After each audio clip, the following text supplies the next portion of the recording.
گندم سستی آٹا مہنگا آخر کیوں؟ وجہ کیا بنی؟ مارکیٹ میں اس ٹائم زبردست تیزی آ چکی ہے۔ گندم کی قیمتوں میں دن بدن اضافہ، ریٹ اس ٹائم فلور مل کے 3100-3200 روپے تک پہنچ چکے ہیں۔ کیا مزید تیز ہوں گے؟ اس ویڈیو میں آپ کے ساتھ مکمل تفصیلات شیئر کریں گے۔ سنیں آج ذرا نجی ٹی وی کی رپورٹ اور پھر بات کرتے ہیں آگے ویڈیو میں۔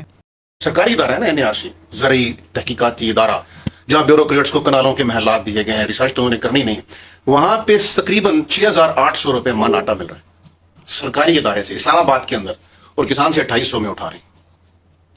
تو اس کا مطلب ہے کہ ایک من میں سرکار 4000 تو کھا گئی،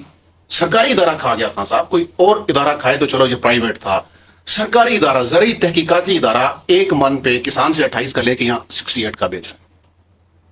تو اس میں اتنا فرق آپ کے سامنے یہ اتنا بڑا سکینڈل ہے NARC کا۔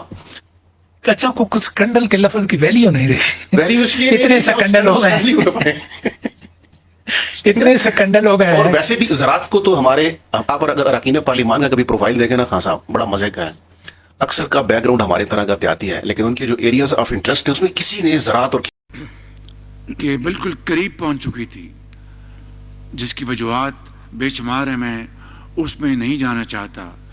اسلام آباد میں وزیر اعظم شہباز شریف کی طرف سے خصوصی اجلاس، ایک سال کی حکومت کی کارکردگی ساری سامنے، ذرا سنیں آج ویڈیو میں، پھر بات کرتے ہیں آگے۔ اسی کے اوپر اکتفا کروں گا کہ جب ہم IMF سے گفتگو کر رہے تھے تو وہ کون تھے جو IMF کو خطوط لکھ رہے تھے کہ پاکستان کا پروگرام آپ اپروو مت کریں، اور بطور وزیر خزانہ فلاں فلاں صوبے کے ہم آپ کو لکھ کر دے رہے ہیں کہ آپ IMF کے پروگرام کو آپ اپروو نہ کریں۔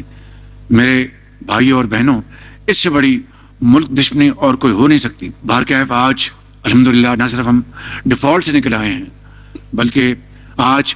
خود میں نہیں، IMF، ورلڈ بینک اور تمام عالمی ادارے وہ خود اپنی زبان سے کہہ رہے ہیں کہ ہم الحمدللہ جو ہمارا جو میکرو اکنامک جو انڈیکیٹرز ہیں وہ یعنی شکست و ریکس سے نکل کر استحکام کی طرف جا رہے ہیں، اور اب الحمدللہ معیشت کی ترقی کا سفر آیا چاہتا ہے، اور اس کے اوپر اب ہم نے دن رات یکسوئی کے ساتھ ہم نے محنت کرنی ہے۔ اس کے لیے میں اپنے قائد میاں محمد نواز شریف صاحب کا، جو میرے قائد بھی ہیں اور میرے بزرگ بھی ہیں، ان کا شکریہ ادا کرنا چاہتا ہوں، اور PDM کے زمانے میں جو ہمارے اتحادی تھے ان کا بھی شکریہ ادا کرنا چاہتا ہوں، اور آج اس حکومت میں ہمارے جو ساتھی ہیں پیپلز پارٹی کہ جناب آصف علی زرداری صاحب، بلاول بھٹو صاحب، اور ہمارے MQM کے جو ہمارے ساتھی ہیں چودھری شجاعت حسین صاحب اور ان کے صاحبزادے چودھری سالک صاحب، یہ سارے، اور دوسرے باپ پارٹی جو ہماری ساتھی ہیں، اور اسی طریقے سے ہمارے ڈاکٹر مالک صاحب ان کی پارٹی، استحکام پارٹی کے جناب علیم خان صاحب، یہ تمام ساتھی، یہ تمام پارٹیز، ہمیں بھرپور ان کی حمایت حاصل ہے، اور انہی کی مہربانی اور کنٹریبیوشن سے ہم یہ مشکل ترین لمحات اور مرحلات ہم نے گزارے ہیں اور عبور کیے ہیں۔ میں سمجھتا ہوں کہ یہ کامیابی، آپ یقین کریں کہ بلا خوف تردید کہنا چاہتا ہوں، اور میں یہ بار بار بات یہ کہتا ہوں، یہ ٹیم ورک ہے۔ خواجہ محمد آصف سے لے کے اس گول دائرے کو آپ آئیں تو یہاں پر deputy prime minister Ishaq Dar, اور ساتھ سیکرٹری ہمارے جو کیبنٹ، ہمارے جو سیکرٹریز، وزراء، minister of states, special assistants, یہ آپ کی دن رات کاوش کا نتیجہ ہے۔ تو یہ ٹیم ورک ہے، اور یہ اگر میں یہ کہوں تو یہ بات غلط نہیں ہے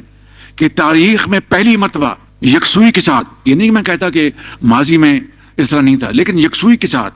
اور بغیر کسی پرسنل ایجنڈا کے، بغیر کسی پرسنل کریڈٹ کے،